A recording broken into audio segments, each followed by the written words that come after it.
E aí, galera, dando prosseguimento ao nosso vídeo de detonando a lei antifacção, já deixa aí a sua inscrição, like, aquela coisa toda, né? Ativa o sininho, se inscreve no canal também e segue a gente lá no Instagram, @professor Hélio Martins e @comando concursos, beleza? Vai estar sempre aí em cima na parte, no cabeçalho, se você se esquecer. Bom, na primeira parte da nossa aula, eu precisei dar uma parada um pouco mais cedo, agora a gente vai avançar um pouco mais e a gente falou da pegadinha principal, que seria exatamente o quê? Qual seria a primeira pegadinha que a banca vai cobrar em todos os concursos? Pode ser de delegado, pode ser de juiz, pode ser de promotor, pode ser de procurador, pode ser de OIP, pode ser de escrivão, de delegado, de agente, principalmente se você vai prestar aí os concursos recentes de polícia desse ano, você vai ver que a primeira pegadinha que vai aparecer é essa aqui, é trocar o número de pessoas necessários para constituir a organização criminosa ou a organização criminosa ultraviolenta. Lembre-se sempre que você vê o termo facção criminosa, é um sinônimo de organização criminosa ultraviolenta. Não se esqueça que o artigo 2º, parágrafo 2º da norma diz: considera-se organização criminosa ultraviolenta, denominada facção criminosa, o agrupamento de 3 pessoas. Portanto, denominada facção criminosa. É sinônimo de organização criminosa ultraviolenta.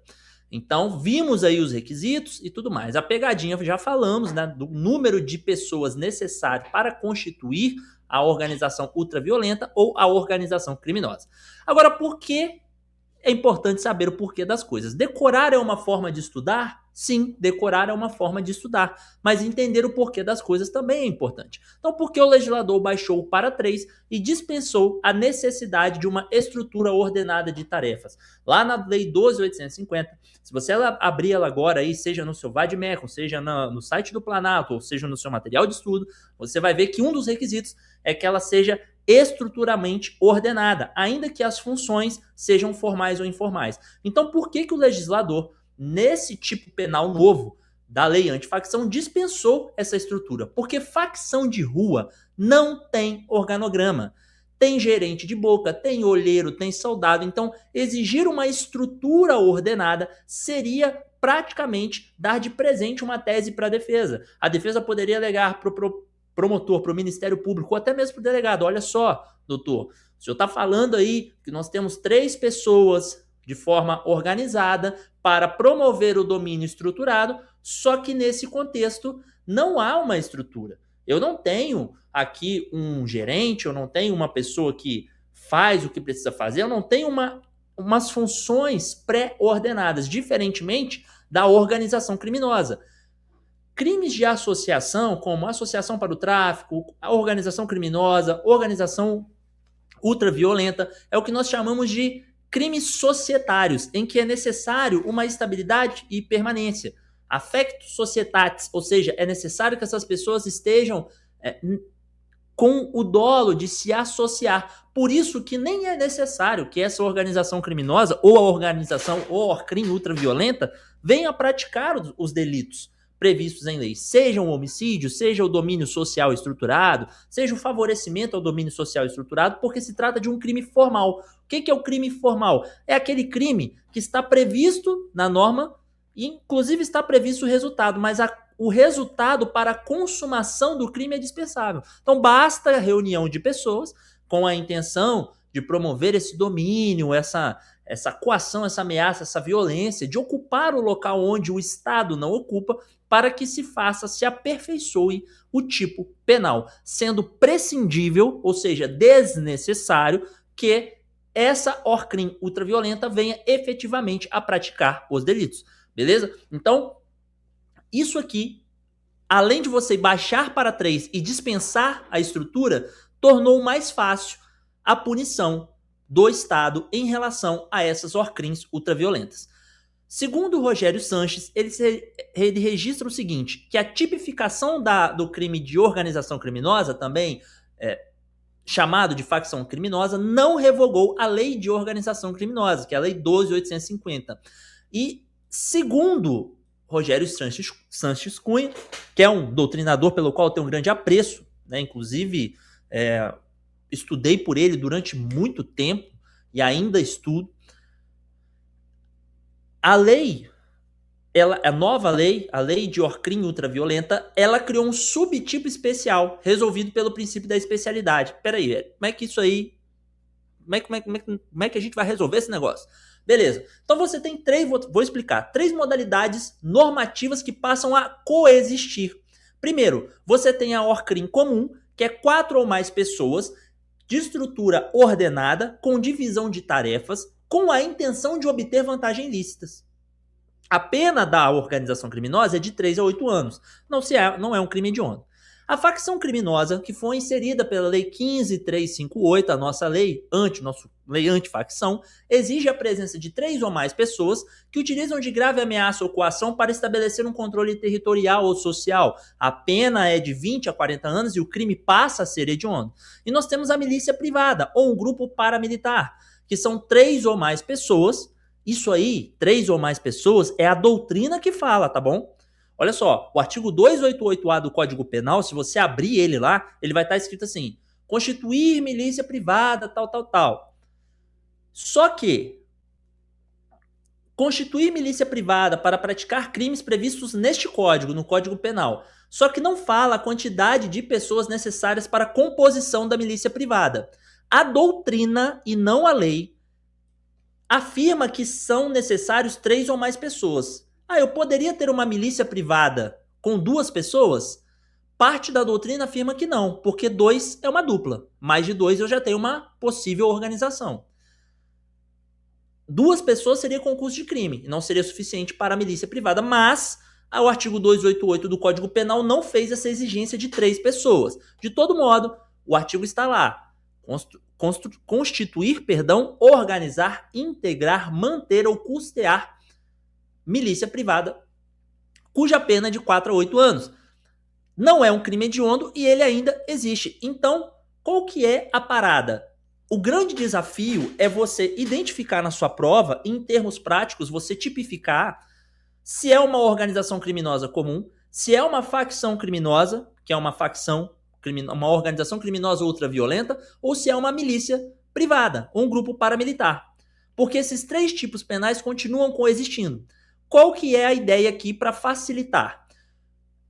Se você tem uma organização criminosa comum, você não terá essa ideia de controle social, que é basicamente você imaginar onde o Estado não chega, os caras chegam ali para promover um domínio social estruturado. Nós estudaremos esse crime ainda.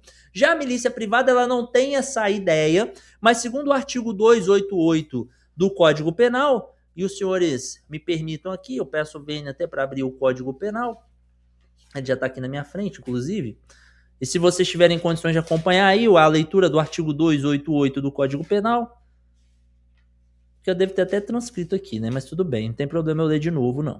Não tem problema eu ler pelo código, não. O 288A, perdão, tá? 288A. Constituir, organizar, integrar, manter ou custear organização paramilitar, milícia particular, grupo ou esquadrão, com a finalidade de praticar qualquer dos crimes previstos neste código, pena de 4 a 8 anos. Então, os crimes necessariamente têm que estar previstos no Código Penal. E para dificultar ainda, nós temos o artigo 288 do Código Penal, que é o crime de associação criminosa, que diz associar-se 3 ou mais pessoas para o fim específico de cometer crimes. Qual crime? Qualquer crime. Então, você tem uma gradação. Você tem associação criminosa, onde as pessoas se reúnem, 3 ou mais pessoas, de forma estável permanente, para praticar crimes. Você tem a milícia privada, ou grupos, né, paramilitares, onde você tem essa finalidade de reunir normalmente militares. Lembra da escuderia Lecoq, esse tipo de coisa? Pensa nesse cenário aí. Pensa nos milicianos. Então você tem a estrutura de 3 ou mais pessoas para praticar crimes previstos no Código Penal. No artigo 288, você pode praticar qualquer crime. No artigo 288A, crimes necessariamente previstos no Código Penal. Depois dessa escadinha, você tem a Orcrim comum, que você tem 4 ou mais pessoas, aí você já tem uma estrutura, né? Tem uma estrutura, é onde o PCC, o Comando Vermelho e outras facções criminosas, antes da nova lei antifacção, eles se enquadravam no crime comum. Com a lei antifacção, presentes os elementos especiais, que é a coação ou controle social, o domínio social estruturado, então você tem 3 ou mais pessoas para, mediante violência ou grave ameaça, impor esse domínio, cuja pena é de 20 a 40 anos e se tem um crime hediondo. A forma de facilitar é você olhar para de tipificar e acertar a questão de prova, é você olhar para o caso concreto e pensar, existe ou não existe uma intenção de controle, de domínio social estruturado. Mas você fala assim, Hélio, como que eu vou saber se houve uma intenção de domínio social estruturado? É aí que a gente vai lá para o artigo 2º, inciso 1 depois, onde a gente vai verificar quais são os incisos que definem o crime, o tipo penal de domínio social estruturado. Beleza. Uma questão doutrinária. O artigo 288-A, que é o crime de milícia privada, foi revogado? Não, porque o fundamento está no parágrafo único do artigo 4 da lei antifacção, que ela diz o seguinte, que constituem formas especiais de organização criminosa e não há revogação do artigo 288-A. Ou seja, a lei nova, ela cita o 288-A expressamente para integrá-lo ao novo crime de facção criminosa. E quem cita, se a lei cita para integrar, ela não promove a revogação do delito. Lá no artigo 4º, você vai ver, bem como a conduta prevista no artigo 288-A. Inclusive, eu oriento, se você puder, deixar uma aba aberta aí, pode ser no celular, pode ser no seu vadimeco, se você tiver, no seu caderno de leis, no computador, aonde você estiver, deixa a lei de antifacção aberta, porque às vezes você pode dar uma olhadinha lá no dispositivo, para você dar uma acompanhada, beleza? Então, o critério. No caso do artigo 288-A, que é o crime de milícia privada, exige 3 ou mais pessoas, isso aqui é a doutrina, tá? A lei não diz isso. Ah, professor, e se cair na prova pedindo qual quantitativo de pessoas? Depende, tá te pedindo segundo o Código Penal? Beleza, não vai te falar que são 3 ou mais pessoas, mas está te pedindo segundo entendimento doutrinário, mas há divergência. Então é muito complicado você cobrar isso aqui em prova objetiva. É mais fácil você saber o texto de lei. Dá uma lida no artigo 288 e no artigo 288-A do Código Penal, que fica mais fácil. Na lei antifacção, você tem 3 ou mais, e já tem um texto expresso de lei. A diferença de pena é de 4 a 8 anos, e nós vimos aí que na lei antifacção, o crime de domínio social estruturado é de 20 a 40 anos, né? Constituir uma organização criminosa ultraviolência te dá 20 a 40 anos de cadeia, beleza? Nesse caso, da lei antifacção, eu vou ter um cúmulo material obrigatório, ou seja, concurso material obrigatório. Eu não vou entrar nesse ponto aqui, porque essa parte é de direito penal geral. Depois a gente pode até falar sobre o que é concurso de crimes, concurso formal, material, concurso perfeito e imperfeito, continuidade delitiva e tudo mais. Lembre que o artigo 288-A não é um crime hediondo, ao passo que os crimes da lei antifacção são hediondos, insuscetíveis de anistia, graça, indulto, fiança e livramento condicional. Beleza? O objeto jurídico aqui do artigo 288-A, o bem jurídico, é a paz pública, ao passo que na lei antifacção nós temos um crime pluriofensivo, ou seja, ele protege a paz pública, a incolumidade pública, o funcionamento das instituições e a soberania do Estado sobre o seu próprio território. Uma pegadinha de número 4 aqui para vocês, né? A lei antifacção revogou tacitamente, ou seja, sem mencionar expressamente, o artigo 288-A do Código Penal. Errado. O artigo 4º, parágrafo único da lei antifacção, preservou expressamente o crime de milícia privada, 288-A do CP. O 288-A, o mínimo de 3 integrantes é construção doutrinária. Na lei antifacção, o quantitativo necessário de 3 ou mais pessoas. Então, se eu tenho 3, eu já posso tipificar, está expresso na lei. Beleza. Os 3 eixos e os 10 incisos do artigo 2. Aqui a gente já entra no coração da lei, que é o crime de domínio social estruturado. Beleza? Não tem como você decorar 10 incisos. 10 incisos é complicado. Então, segundo o Rogério Sanches Cunha, ele dividiu 3 eixos. Eixo 1, eixo 2, eixo 3. De acordo com o Rogério Sanches Cunha, o artigo 2º da lei antifacção, ela estabelece, ela tipifica o crime de domínio social estruturado, mas didaticamente ele transforma o artigo 2º em 3 eixos. O eixo 1, que é um eixo de dominação de territórios e população. O eixo 2, que é o enfrentamento, a neutralização do Estado, o impedimento dessa ORCRIM ultraviolenta de que o Estado ocupe o seu lugar, e o eixo 3, que é a sabotagem da infraestrutura de serviços essenciais. Professor, não entendi nada. Beleza. Você vai abrir o artigo 2º, inciso, o caput, e vai começar a ler comigo aqui. Inciso 1. Está escrito lá, na lei antifacção, que constitui o crime de domínio social estruturado praticado pela ORCRIM ultraviolenta a conduta de intimidar, coagir população ou agentes públicos para controlar uma área da comunidade. Pense, por exemplo, uma ORCRIM ultraviolenta que ela está coagindo juízes para que esses juízes não deem a sentença penal condenatória, a fim de que eles possam cumprir a sua pena. Exercendo um domínio sobre territórios e populações. No inciso 4, você tem a imposição de controle social sobre atividade econômica e comércio. Lembra do Tropa de Elite? Né? Quando o indivíduo chega lá e fala assim, você não vai comprar o gás aqui do fulano, não. Você vai comprar lá com o seu tchão, fulano de tal. É lá que você vai comprar, porque lá, naquele momento, a milícia, ela pegava um percentual da venda dos bujões de gás e repassava para ela mesma. Obviamente, né? Uma lavagem de dinheiro ali. Então isso aqui é um domínio de territórios e população, está no inciso 1 e 4.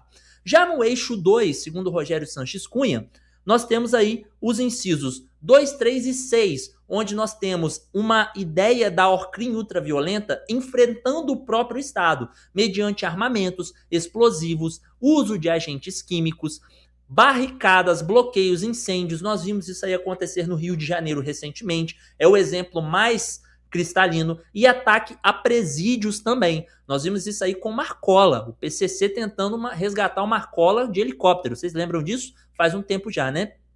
Denuncia um pouco a idade, mas temos esse cenário. No eixo 3, nós temos os incisos 5, 7, 8, 9 e 10, onde nós temos aí o assalto a carros fortes, muito específico aí do novo cangaço. A gente viu isso acontecer no Brasil durante muito tempo, esse fechamento de cidades do interior, principalmente do Nordeste, não só no Nordeste, né, mas cidades do interior, em que não há a capacidade de autoproteção, transportes e aeronaves, ataque a portos e hospitais e bancos de dados também. Esses 3 eixos você consegue ter uma ideia do que é o domínio social estruturado exercido por uma ORCRIM ultraviolenta. Então, ou ela vai exercer dominação sobre territórios ou população, ou ela vai enfrentar e tentar neutralizar a persecução penal, a investigação penal por parte do Estado, as operações, ou ela vai tentar sabotar a infraestrutura de serviços essenciais. O exemplo aqui mais clássico é aquele que eu citei, né? Os indivíduos que tentam coagir delegados, juízes e promotores. Nós vimos exemplos de promotores com escoltas recentemente, delegados também, por enfrentar organizações criminosas.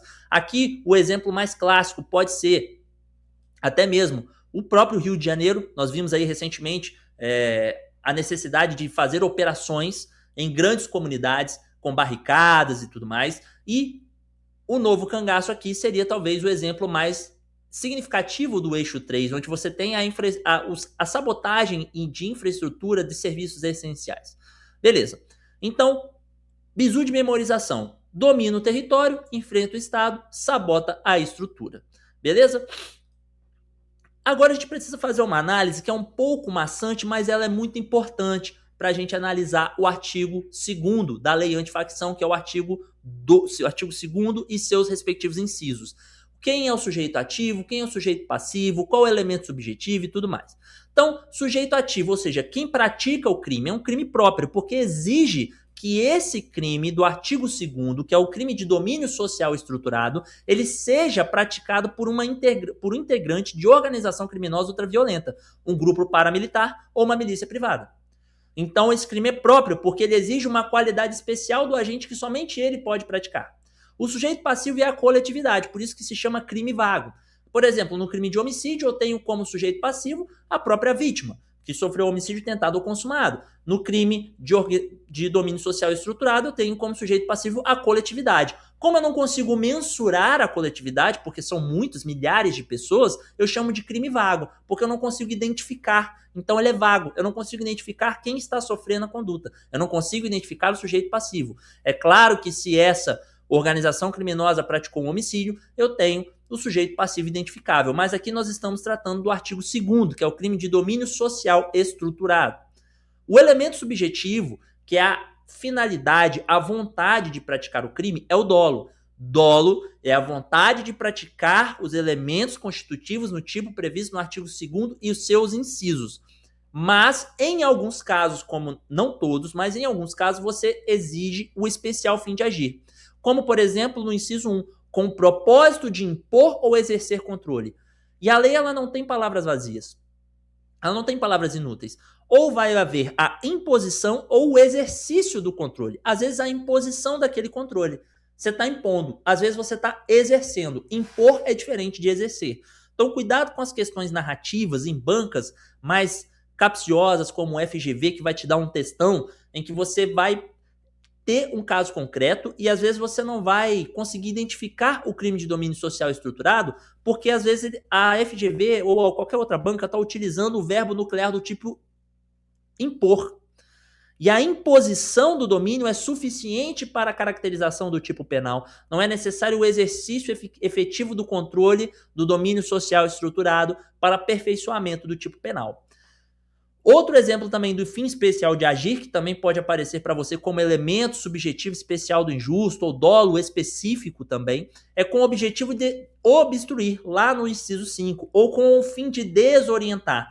Se não houver a presença desse especial fim de agir, não haverá o crime. Pode haver qualquer outro crime da lei antifacção, menos esses com elemento especial, tá bom? O objeto jurídico é a coisa ou pessoa ao qual recai a conduta. No caso, é um crime pluriofensivo. A paz pública, a segurança da coletividade, o funcionamento das instituições, a gente já viu isso. O objeto material varia conforme inciso, né? Pessoas, vias financeiras, aeronaves, hospitais, bancos de dados. Só fazendo uma retificação, né? O objeto jurídico é o bem jurídico tutelado, né? É aquilo que o tipo penal pretende proteger. A paz pública, a segurança, etc. O objeto material é a pessoa ou coisa sobre qual recai a conduta. Então, se o domínio social estruturado está visando impor o controle sobre, por exemplo,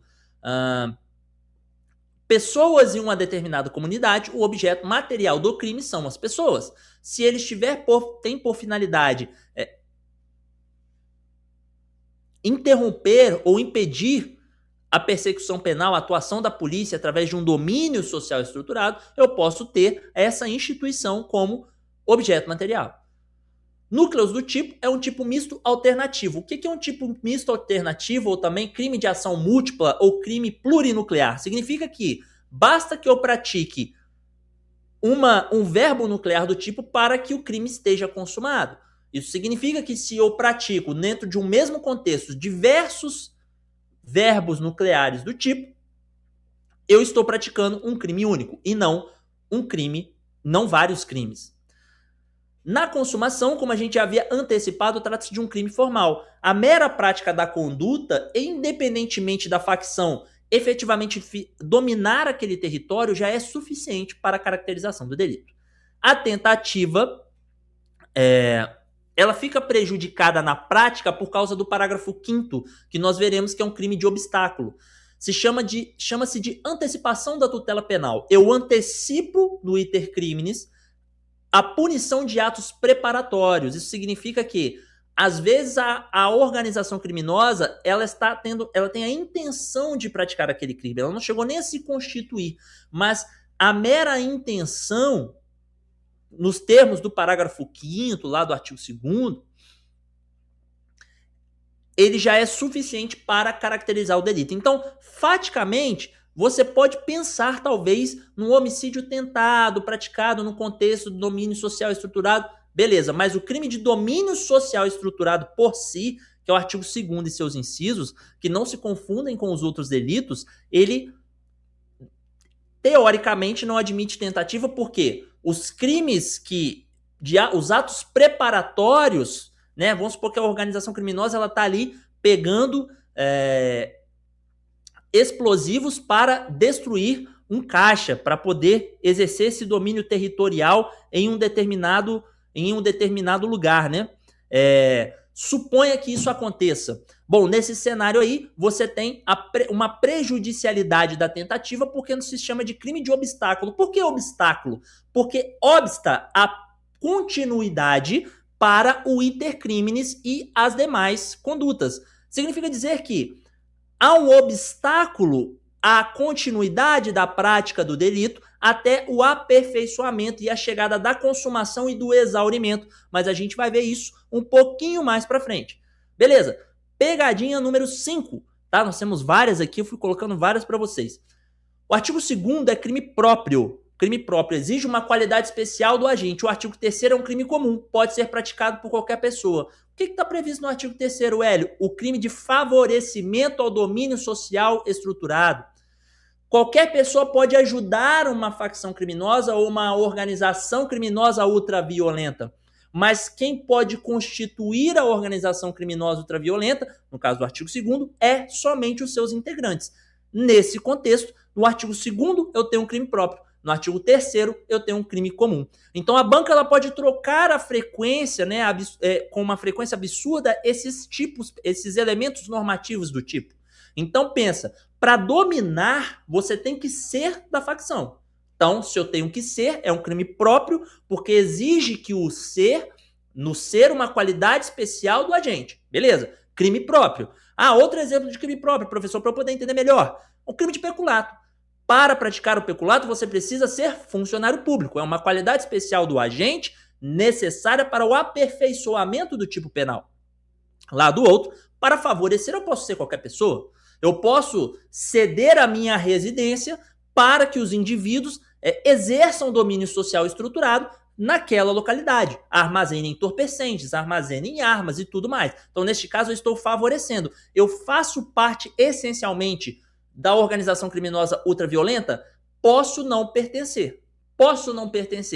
A tendência é que, em termos práticos, isso aconteça. Mas o artigo 3º vem justamente para impedir que pessoas que não integram a ORCRIM ultraviolenta passem também a por ela ser punidas. Beleza. Pegadinha número 6, o crime do artigo 2º, que é o favorecimento do domínio social estruturado, retificando. O crime do artigo 2º, que é o domínio social estruturado, ele exige o efetivo domínio do território. Errado. É um crime formal. Basta a conduta. Alcançar o domínio é mero exaurimento. Então, suponha uma organização criminosa ultraviolenta, composta por 3 ou mais pessoas, que está tentando impor o domínio social estruturado em uma cidade do interior com a intenção de arrombar caixas de bancos naquela localidade. Embora tenha se tentado fazê-lo, não conseguiu fazer o arrombamento. Mas ela já está formada, os explosivos já estão alocados, já tem toda a logística programada, só que antes disso o delegado recebeu uma informação de inteligência e conseguiu a prisão preventiva de todos eles, demonstrando o domínio social estruturado e todos os seus elementos constitutivos do tipo. Isto posto, você já tem a caracterização do tipo. Porque é um crime formal, onde há a prescindibilidade, ou seja, a banca gosta de usar esse negócio, né? É prescindível. Pensa quando prescindível é dispensável, é desnecessário a ocorrência do resultado. Prescindir é dispensar, dispensa-se da ocorrência do resultado. Se é imprescindível, eu estou falando que é necessário a ocorrência do resultado. Neste caso, do crime do artigo 2º, não há necessidade de aperfeiçoamento do resultado. É mero exaurimento. Ou seja, se acontecer, eu posso... professor, mas os caras conseguiram arrombar e foram embora, deram linha na pipa. Beleza. Fui lá, prendi os caras, show, relatei, fiz um indiciamento na forma do artigo 2º, inciso 1, e cumulei em cúmulo material, na forma do artigo 69 do Código Penal, com todos os seus consequentários, extorsão, arrombamento, incêndio, porte de arma de fogo, etc e tal. Então eles conseguiram a intenção criminosa deles. Como que eu faço?